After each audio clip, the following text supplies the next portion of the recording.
Hello everyone.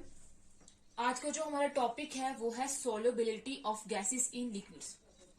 हमने देखा था कि सोल्युबिलिटी जो होती है वो क्या होती है कि कितने अमाउंट ऑफ जो हमारे पास सोल्यूट है वो गिवन सॉल्वेंट में एक स्पेसिफाइड टेम्परेचर में डिसॉल्व होता है, उसको हम ये बोल रहे थे क्या थी वो सोल्युबिलिटी। अब ये जो सोल्युबिलिटी हमने देखी थी वो हमारे पास कितने टाइप्स की थी, दो टाइप्स की थी। फर्स्ट थी solubility of solids in liquids. अब सेकंड जो है हमारे पास वो क्या है, solubility of gases in liquids.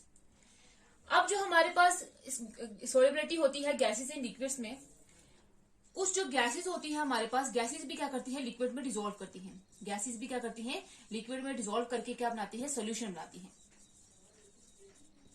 यहाँ पे जो ये जो गैस इन लिक्विड सोल्यूशन होगा, इसमें जो गैसेस होंगी वो हमारे पास सोल्यूट होगी, मतलब लेसर अमाउंट में प्रेजेंट होंगी, और लिक्विड जो होगा वो हमारे पास क्या होगा, सॉल्वेंट, मतलब लार्ज अमाउंट में प्रेजेंट होगा।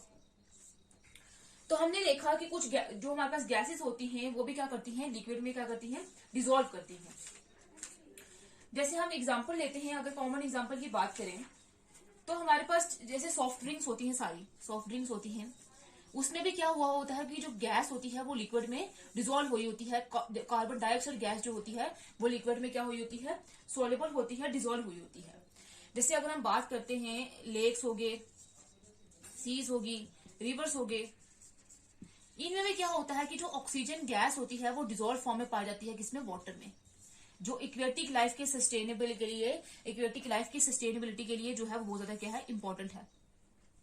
तो हम ये बोल सकते हैं कि जो गैसेस हैं वो भी लिक्विड में क्या होती हैं, डिसॉल्व होती हैं, और क्या बनाती हैं, वो सोल्यूशन बनाती हैं। लेकिन हर एक गैस का जो है वो एक्सटेंट ऑफ जो ये जो कितने एक्सटेंट तक वो डिसॉल्व होगी, कौन सी गैस जो है वो कितने एक्सटेंट तक डिसॉल्व होगी, वो डिफरेंट गैसेस के लिए डिफरेंट डिफरेंट है। मतलब कुछ जो गैसेस होंगी वो क्या करेंगी, ज्यादा जो है वो डिसॉल्व हो जाएंगी, कुछ गैसेस जो है वो कम डिसॉल्व होंगी।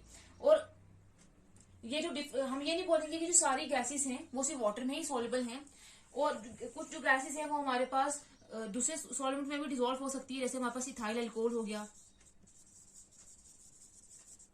बेंजीन हो गया, ईथर हो गया, एक्सेट्रा। तो इन सभी सॉल्वेंट में भी जो क्या है, गैसेस जो है वो डिसॉल्व हो सकती है। हम सिर्फ वाटर की एग्जांपल नहीं लेंगे कि सिर्फ वाटर में ही डिसॉल्व होंगी। तो हमारे पास जो है गैसेस जो है वो ये जो दूसरे सॉल्वेंट्स हैं जिनको हम नॉन पोलर सॉल्वेंट्स भी बोलते हैं या इनको ऑर्गेनिक सॉल्वेंट भी बोलेंगे, तो इसमें भी जो है वो डिसॉल्व हो सकती है। तो हमने ये देखा कि जो सॉल्युबिलिटी है गैसेस इन लिक्विड की, वो हमारे पास क्या होती है, ये हमारे पास वॉल्यूम ऑफ गैस होती है जो हम डिसॉल्व करते हैं गिवन क्वांटिटी ऑफ लिक्विड में, जो हमारे पास सॉल्वेंट है उसी, ताकि हमारे पास एक सैचुरेटेड सॉल्यूशन बन सके, वो हमारे पास क्या होता है, solubility of gases in liquid. अब हमने बोला है कि रिड्यूस टू एसटीपी, कि हमने ये जो वॉल्यूम ऑफ गैस लेनी है वो हमने किस में लेनी है, एसटीपी पे। अभी ये जो एसटीपी है वो क्या है, एसटीपी का मतलब होता है standard temperature and pressure. STP का यहाँ पे मतलब क्या होता है, standard temperature and pressure, standard temperature and pressure. अब ये जो स्टैंडर्ड टेम्परेचर होता है वो हमारे पास होता है 0 डिग्री सेल्सियस। यहाँ पे स्टैंडर्ड टेम्परेचर होता है वो होता है 0 डिग्री सेल्सियस। अगर हम इसमें केल्विन में ले तो केल्विन में इसकी वैल्यू होती है 273 केल्विन। और प्रेशर जो हमारे पास स्टैंडर्ड प्रेशर होता है वो होता है 1 एटमोस्फेयर का। मतलब जो हमने वैल्यू वॉल्यूम ऑफ गैस लेनी है वो हमने इस टेम्परेचर में लेनी है और इस प्रेशर पे लेनी है। तो कितनी वॉल्यूम ऑफ गैस जो है वो डिसॉल्व हो सकती है 1 सेंटीमीटर क्यूब ऑफ लिक्विड में, उसकी वॉल्यूम में, ताकि हमारे पास एक सैचुरेटेड सॉल्यूशन बन सके, तो हम क्या बोलेंगे, तब उसको बोलेंगे कि वो हमारे पास क्या है, solubility of gases in liquid.